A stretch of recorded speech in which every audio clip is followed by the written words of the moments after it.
Hello, I am joined today once again by author and translator Xueting C.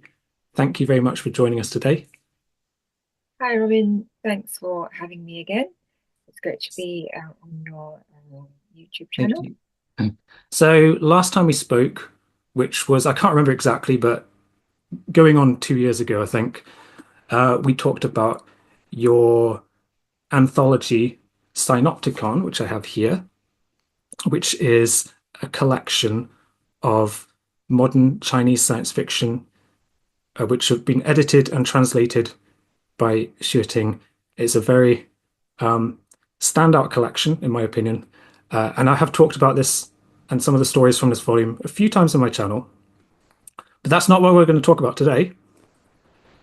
Uh, you quite recently released a follow-up to Synopticon called Sinophagia, which was released last year on the theme of not science fiction this time, but horror.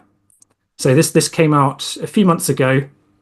I read it when it came out, and I recently reread a couple of my favorites to prepare myself for this interview. Um, yeah. So, how did you come up with the idea for Sinophagia as a project? Well, that's a great question. I mean, sci-fi and horror have been two of my favorite genres of all times. As I've said in previous discussions, science fiction shows you the hopes and dreams of like a people or a nation, and horror very much explores the fears and preoccupations and concerns. So after the science fiction anthology, it would make sense to kind of look at the different sides of the windows into China, the horror side, the hopes and fears. Um, and it's it can be seen as a follow-up, and very much my publishers have presented it as a sister anthology, though it's a thing in itself. It's its own thing in itself, a different genre. Um, but as with a lot of my translated works, they blend in. I think that boundaries between genres are not so clear cut. Sometimes they blend, sometimes they're a bit of this and that, and mainly um, horror or sci-fi or whatever else. Okay. So, what would you say is the status of horror literature in China today? Is it a popular form of fiction? Are there many Chinese horror writers working today? And my other cast just come in. Um, well, horror has not been a very approved genre. It's been part of the subculture, um, and and it's one of the reasons why I curated this collection. There was a mini kind of flourishing, mini boom in the 80s, and then again in the 2000s. But then, due to some unfortunate incidents of copycat deaths and some kind of quite gratuitous works that resulted from the profitability of horror, it was very much looked down on, and then this prevented a lot of writers from, it discouraged them from writing, and then there was and filmmakers also stopped after persisting for a while. And but at the time, I saw a lot of great works coming out, and I thought it was a shame, would be a shame for them to be lost in the ether. So, so recently, horror has not been such a is a genre with a stigma, essentially. Um, to the extent that writers and publishers alike have wanted to refer to it as 悬疑, i.e. suspense, rather than suspense thrillers, mystery, rather than 恐怖, 恐悬 or 恐怖 or 惊悚. And I talk about the different terms and how problematic they are because none of them really describe the genre properly, and there needs to be a new term. So it hasn't been a very um, encouraged genre, supported by the mainstream as science fiction has been. But but as I thought, horror generally around the world is becoming quite popular. And even though in China, and I think even though people are calling it different things, and they are not writing horror per se, there's writers who've been writing online have definitely had very successful works and a lot of readership. And I'm also seeing a lot of horror related, um, horror adjacent works, such as the mysteries, strange tales, and kind of crime, kind of employing the horror aesthetics to them. So I think it's definitely still continuing and flourishing in its own way. Okay. So I'm curious if you walk into a bookshop in China, could you find a horror section that you might find in the UK or in the US? Because I know, as you've said, science fiction does seem to be growing in popularity. Yeah, I was in Xi'an last summer, and I went to a bookshop and I found all kinds of sci-fi. I wasn't really going out of my way to look for horror, but I didn't really see it. It didn't seem to be visible in the same way that sci-fi is. it's not. So this is kind of also related to how the genre is viewed. So um, on the one side, the, I think the Chinese tend to see it as this kind of stories with a lot of uh, blood, shocks, and jumps, things like that, which is not what horror is. Not, does not really describe what horror is. Just a very narrow section of it. And then they have a whole, and then their native tradition of ghosts and um, the paranormal, they don't really see as horror. They see it as the classics, the 志怪, records of the strange, the 传奇, the um, legends of tales of the strange. So, Okay. and that's interesting because that's been allowed to exist because, oh, it's the classics, it's not really horror. But actually, it can be. Yeah. It's not all of it is, but it can be. So I think we need to kind of combine the two perspectives a bit more because, like in or like other types of literature, whether it's fantasy or wuxia or crime or whatever, it's kind of exploring the human condition. It's maybe horror kind of examines a bit more of the darker side of what it is to be human. But Right. essentially, it's like all literature. That's what it's there for, essentially. Okay. What about like modern Western horror? I'm thinking like authors like Stephen King, which are extremely popular here. Do, Yeah, do they have much of an audience in China or readership? yeah, they do. Stephen King is very well known in China, and in fact, one of the more traditional storytellers in my anthology, Cai Jun, is has often been compared to Stephen King as China's Stephen King. Um, and I can see why. I can see why. So the Chinese writers have all kinds of influences from like classic horror authors, such as King and other writers, and they also have the array of kind of traditional storytelling, Pu Songling, and other tellers of strange tales and such. So yeah, Yeah. I noticed that your collection, uh, well, as you've said or alluded to, the term horror encompasses many different types of literature. And I think your collection, the stories that you put together, are quite diverse because we've got elements of psychological horror, ghost stories, gothic horror, urban legends, and sometimes they're quite violent or gory, but not necessarily. Um, and there are a couple of stories in particular that I'd like to ask you about. Sci-fi horror in this case, or two stories with clear SF elements in them.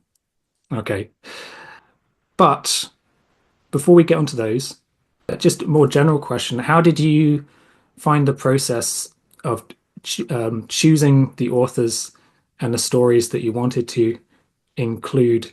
Were you trying to get a sort of broad set of stories which can be representative of the diversity of modern horror in Chinese literature?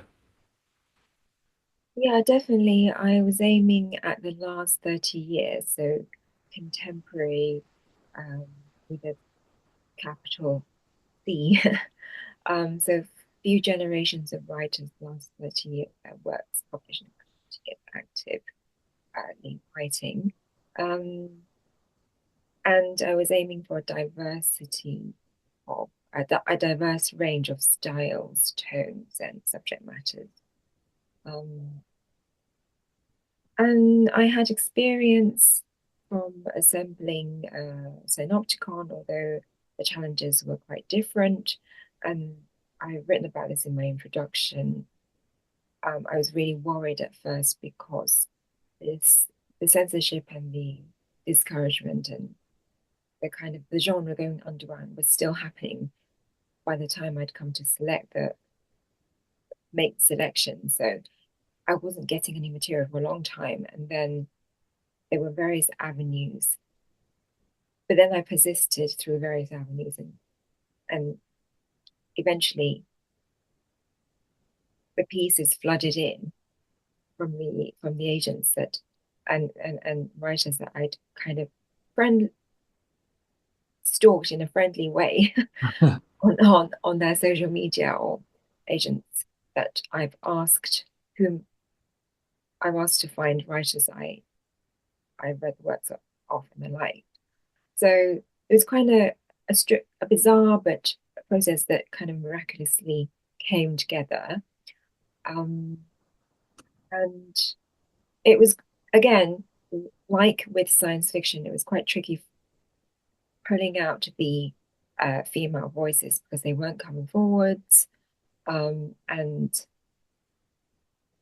the, the, the, the genre apparently, um, due to maybe the idea of horror, is mostly read by male readers, and I was getting being I was being sent the right the works of a lot of male writers, and I wanted to get a balanced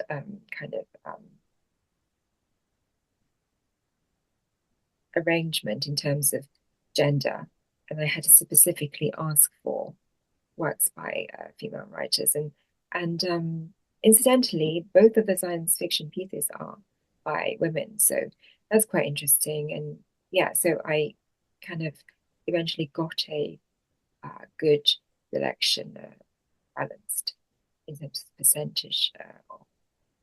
Yeah, I think so. Like I say, I think the range of styles and themes is pretty diverse, but also the range of authors that you've worked with. Um, and also, I think one interesting little thing I noticed is that the final story in Sinophagia is, I think it's the death of Nala. Is that right? That's right, By yeah. by Gusha, who coincidentally opens Synopticon, your previous volume. So that's the first story. So it's like you've come full circle once you reach the end of the second anthology. That's quite interesting. It's not intentional, but that's a very great observation. And I might use that in the future. Yeah, and Um, And I Mhm. saw that in your notes because you have notes or at the end of each section, which kind of puts the stories in context a little bit. That Gusha is primarily known as a science fiction writer, uh, but this particular story that I'm referring to is not science fiction. It's more kind of psychological horror, I would say. That's right. Yeah. Yeah. Yeah, Well, Gu Shi as a writer, I think she's fantastic at pacing. Um, so then, which is which is what makes her stories such good openers and closers in collection. yeah. So yeah, let's talk about these two SF horror stories. Now, the first story I'd like to mention is one of my standout favorites. It's called The Waking Dream by Zhou. Um, and this is a story told from the point of view of an office worker. I think her name is Shen Yue. That's good.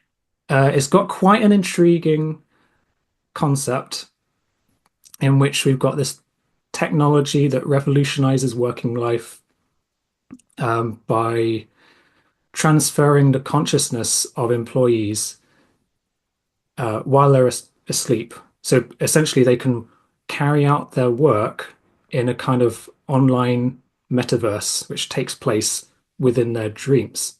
So perhaps you could tell us a bit about this story and why you wanted to include it in this volume.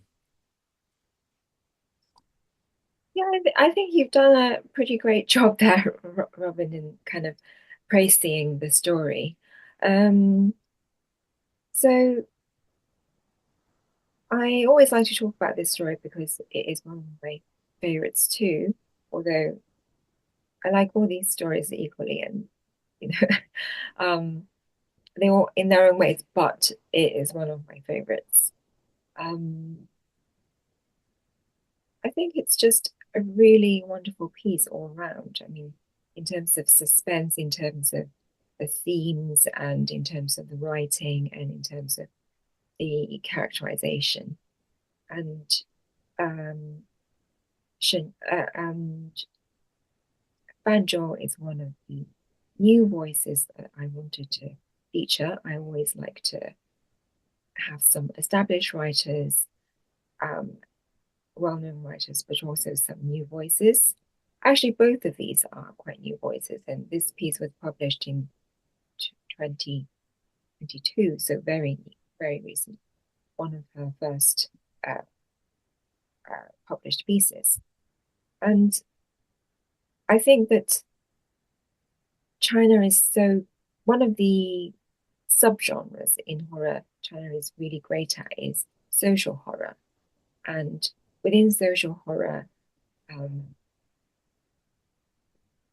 there are lots of explorations about society, current issues of debate and preoccupations, for example.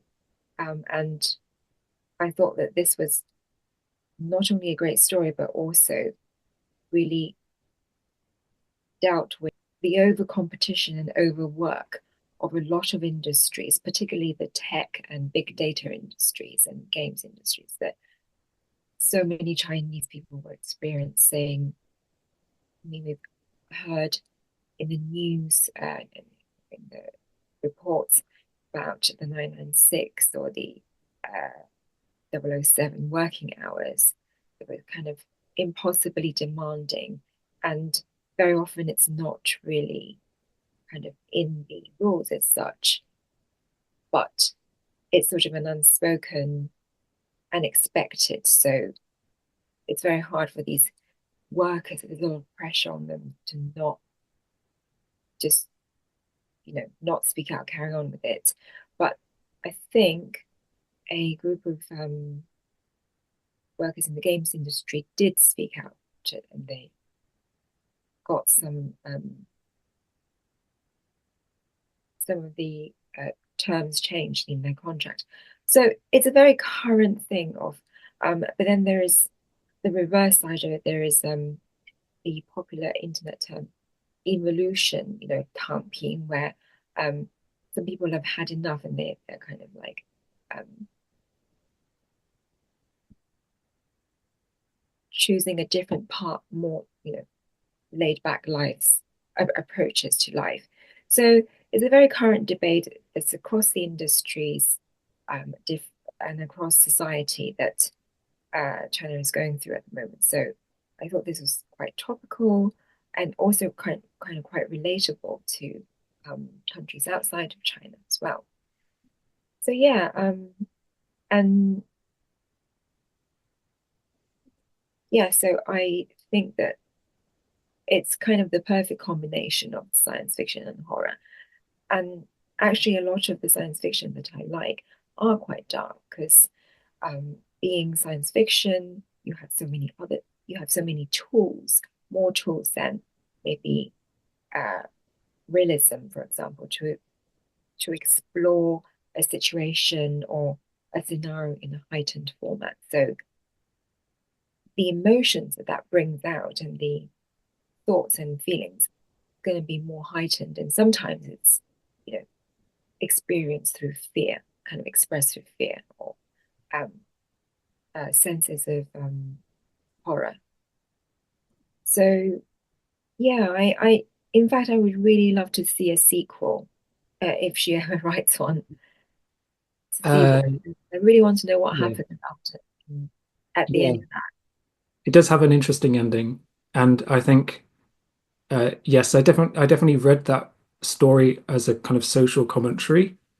Um, it felt to me almost like a kind of dystopian corporate nightmare. Um, because this idea of working during your sleep, on the surface, it sounds like there are lots of advantages to it. Like it's supposed to level out inequalities in the workplace and free up people's times in their waking lives, although actually they're still working very long shifts, aren't they? 12-hour shifts. Um, Yeah, reduces office space and what have you. But for the protagonist in the story, it's intensely horrific. I won't go into the details, but it's multiple levels of horror, I think. it does seem to be the exact kind of things that corporations would go for to, minimize costs and would actually and kind of perhaps even increase the exploitations that we're already seeing, like the long hours and the kind of the demanding kind of workloads. And and like you pointed out, um, it may seem initially as a more egalitarian way of working, particularly for those who are, um, there is a character as of Shen Yue's boss who is a physically is a disabled person, and he kind of totally kind of buys into the idea of this is um, giving him more equality and more freedom to work. Um, Unfortunately, is met with a tragic end. Um, so yeah, it seems to be something that's not real, but definitely could be. Yeah, and to me, and I've seen this comment echoed throughout um, Goodreads reviews. Uh, it would feel quite at home in a Black Mirror episode.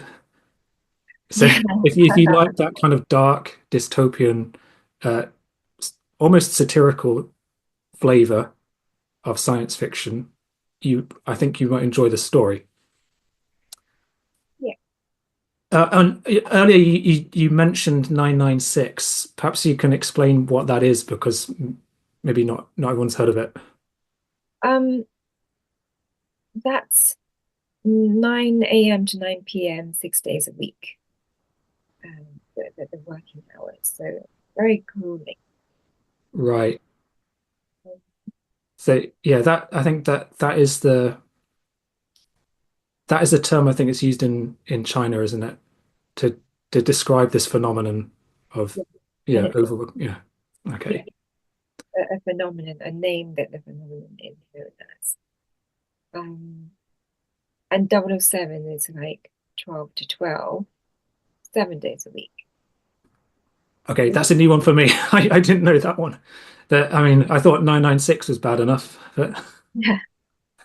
uh, And another YouTuber who reviewed this has said that it was one of the most horrific stories they read in the collection. And I find that in a way that's true because um, even though there are no real monsters, they're all in people's heads. yeah, There's nobody really chasing them around, or there's no trying to kill them. But it's more horrific because the protagonist can't really tell anybody. She can't speak out. She's afraid for her life. She doesn't want to lose. She can't. It's not like she has the option of really leaving the job because at one point she says that it's kind of about making a living. It's her only way of keeping all her kind of provisions going to stay in this job. So yeah, it's definitely got that darkness to it, and it's very horrific in a from a psychological point of view. Yeah. yeah, and it feels quite plausible. I mean, I don't know if the technology probably isn't, but the way it's narrated feels quite believable. Uh, Yeah, I mean, a lot of things happen in the metaverse now, don't they? Chinese love uh, this term, and I think that was at, at the beginning invented in Western sci-fi. The Chinese have adopted it, and there are there are conventions held on the metaverse and certain certainly certain games and media, social media, kind of apps. So yeah, yeah, things are happening that hopefully not we won't be working there. uh, yeah. So that is the waking dream, um, and so the other story in this collection, which has sci-fi themes, is it's called Tinang. I hope I'm pronouncing that right. Uh, Good. by Sumin. Um, and then this one, actually, I just read it earlier today, so my mind is still quite fresh. Um, we've got another young woman as a protagonist. In this case, she is going back to her hometown to introduce her boyfriend to her parents, who she's not on very good terms with. She has quite a terrible relationship with her father. Um, anyway, they go back to her hometown, which is a small town with pretty creepy vibes, very suspicious of outsiders, quite xenophobic. Uh, and the science fiction element comes in when we discover that this town has a dark secret. We've got these body doubles, which is what T9 refers to. Is these they're kind of like android copies of the townspeople, which is the secret of the town, and the story unfolds from there. So, can you tell us a little bit about this story? Yeah, so there is the element of the secret, and then I find it quite interesting the historical element as well. So the author really comes from a place called Xishan, a place in Jiangxi, in this town of the same name as in the story, and and there was historically a military.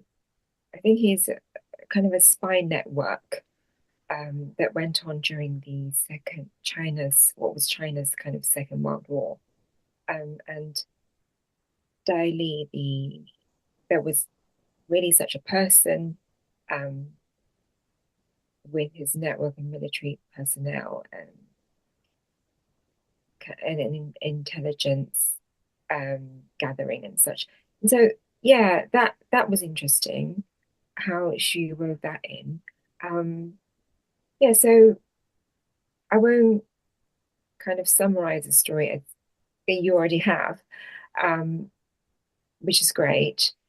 But what I found interesting, what I really liked about it is that um, it has several elements.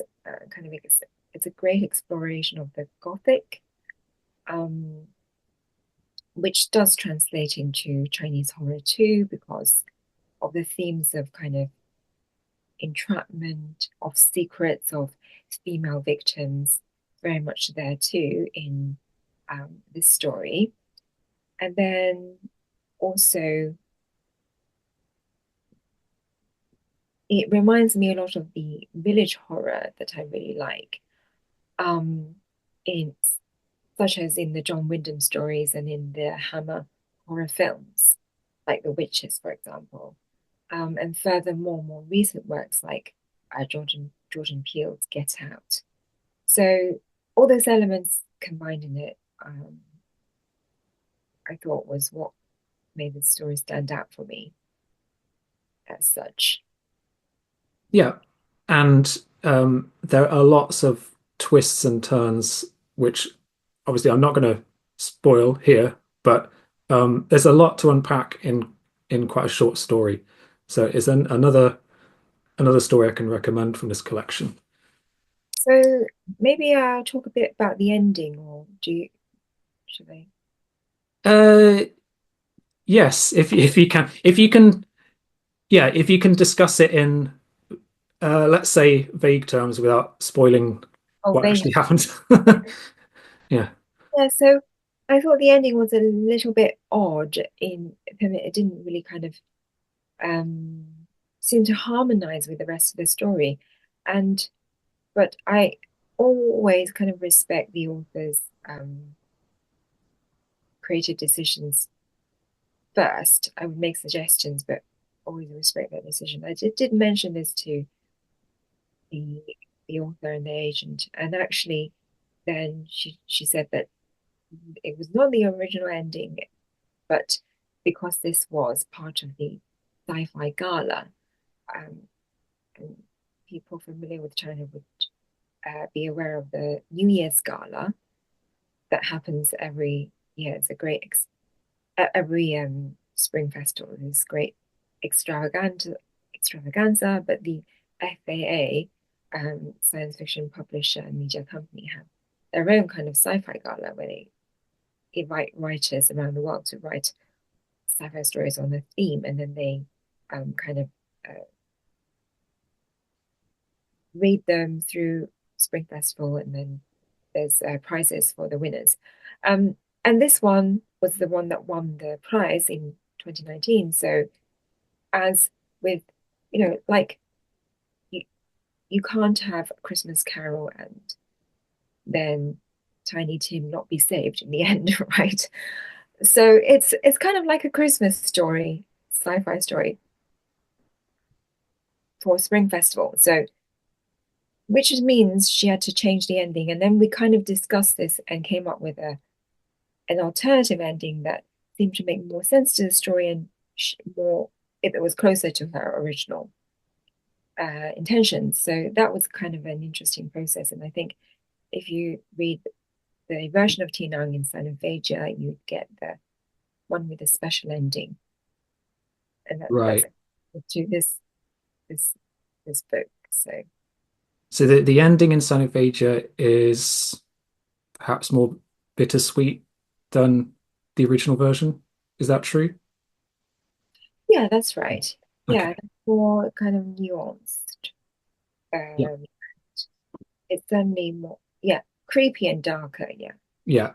Speaking of which, there's a lot of creepiness and darkness throughout this whole volume, and some of these stories are quite intense, unsettling, And at this, if you open the first few pages, you get like um, content warnings for all of the stories.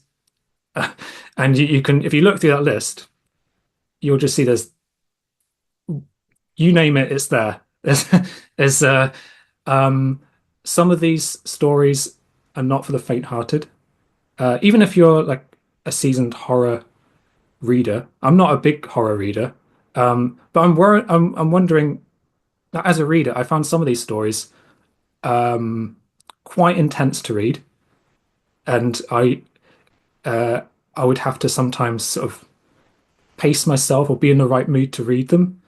Um, and I'm thinking I'm trying to remember the name of the story now. There's a novella in this volume. Is it Forbidden Rooms? Is that the No. one? Yeah.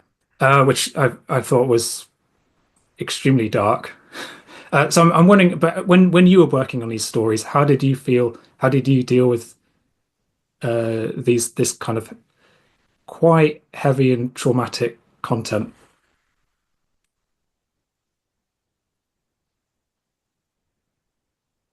Yeah, it's kind of it can be tricky sometimes to work on to translate, especially with Forbidden Rooms.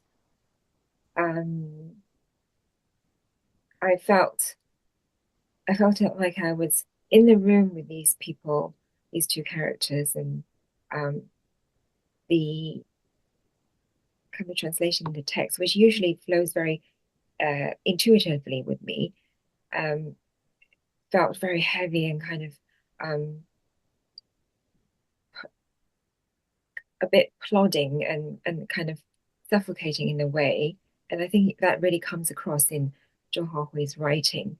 And in the end, I kind of told myself, I've got to make sure that every word matters, every word, every kind of will indicate, it will show and express to the readers a nuance or difference in feeling or a subtlety or an emotion. And I got to make sure it's all as perfect as I can get it, so that the readers can um, feel how the characters feel and kind of um, understand the ideas behind the story and kind of experience the story in the way that the writer intended.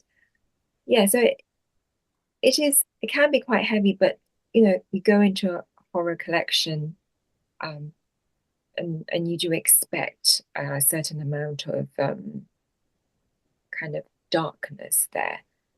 And I think all horror readers are kind of, if you're reading a horror story, then you are then agreeing to maybe confront the darker side of human experience already. So yeah, I think there's something really candid about that um, for a reader and a writer.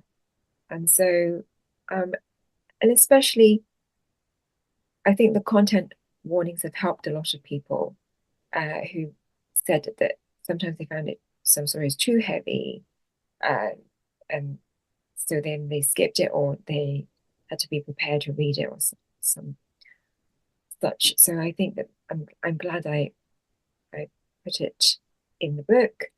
Um,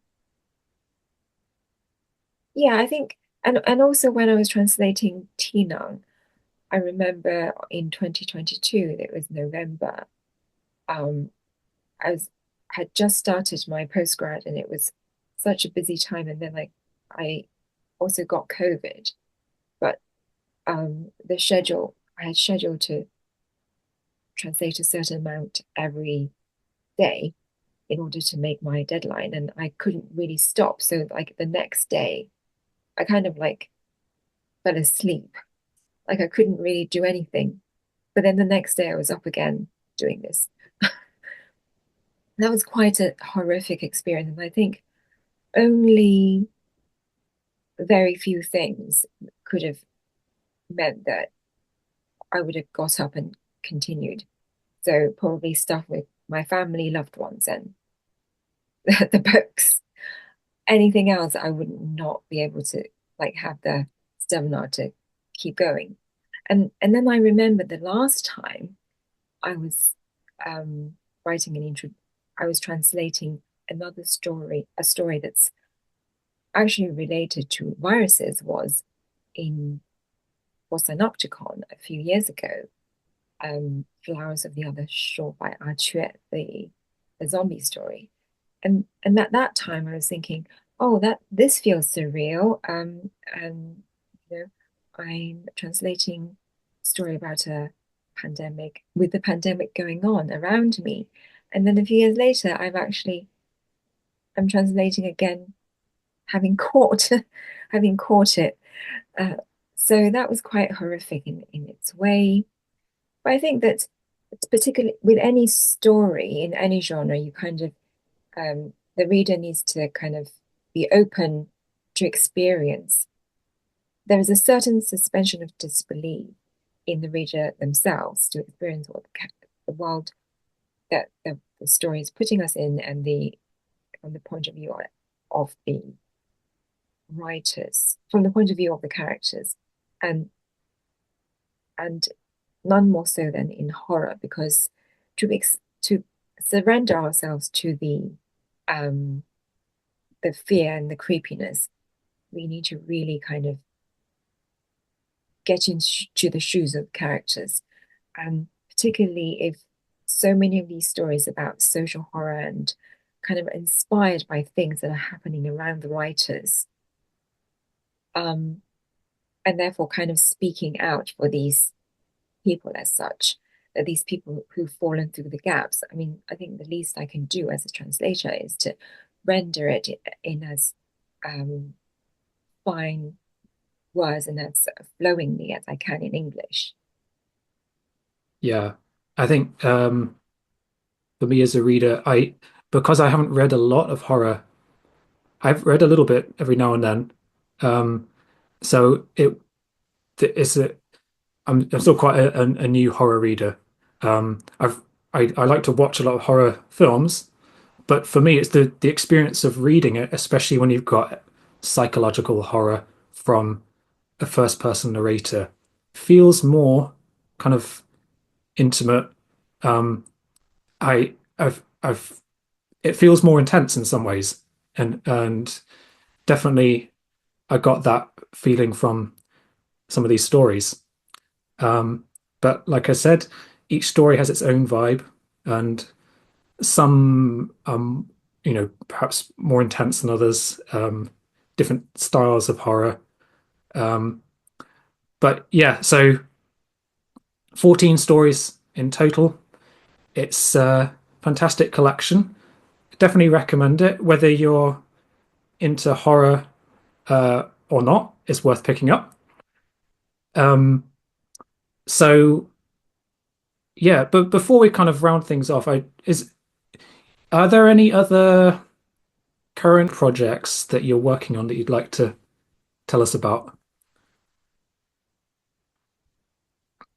My current project. So I'm preparing for the London Book Fair. So I'm working on a book about wuxia culture that I'm trying to find the best home for at the moment.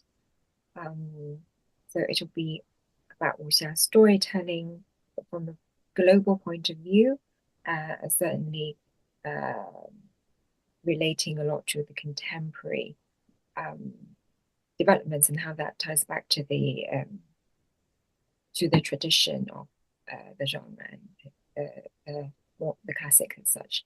So that's what I'm working on, and I've just published an article on translated Chinese SFF.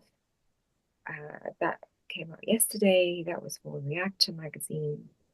I recently published two pieces of science fiction, not as part of a collection, but um, as part of other collections and also on online platforms. So these are called Whale Ocean by Nanpai Sanshu. So I kind of really like tempting writers who don't usually work in certain genres for them to work in a different genre. So this is Nanpai Sanshu, the famous Dao Mu writer. or grave opening tomb raiding novelist. But this is his first piece of science fiction. And the other one is a piece on dragon, um, by a new writer called Xueting C, science fiction, mm, and with a bit of mythology and culture thrown in as well. Yeah, so I can't really talk a lot about the my current works in progress. I can't say a huge amount about them. I mean, I can talk about them somewhat. That's okay. Um, but yeah, I'll keep an eye out for um, you know, what you're working on, and yeah. Anyway, I think I've asked all the questions that I wanted to ask you. So unless there's anything else you want to add. Okay, so I wanted to give a shout out for yet another piece of science fiction I've just recently translated, Three Okay. Tastes of the Delicacy, which is food science fiction by the writer Zhou. Um, he was a Hugo nominee, and he's also been featured in Synopticon and other publications in English. That piece has had really bad luck. The English translation, the the promotion of it. I really loved working on it. Yeah. I like this writer's work a lot, but it just seems to be that the first translation was kind of only available to people who voted for the Hugo, and then now this is it. I found a place, home for it in the English language, and I am very, very close to being able to tell people about it, but there's some technical issues. So yeah, so please seek it out and read it and enjoy it when it's finally out. Okay. I'll definitely look out for that then. Um, great. Well, thank you for your time today. It's been great speaking to you again.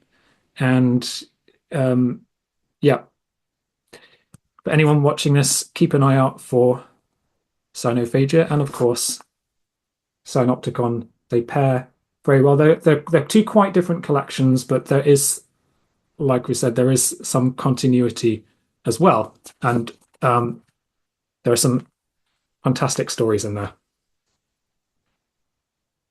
Thank you. I really enjoyed this discussion.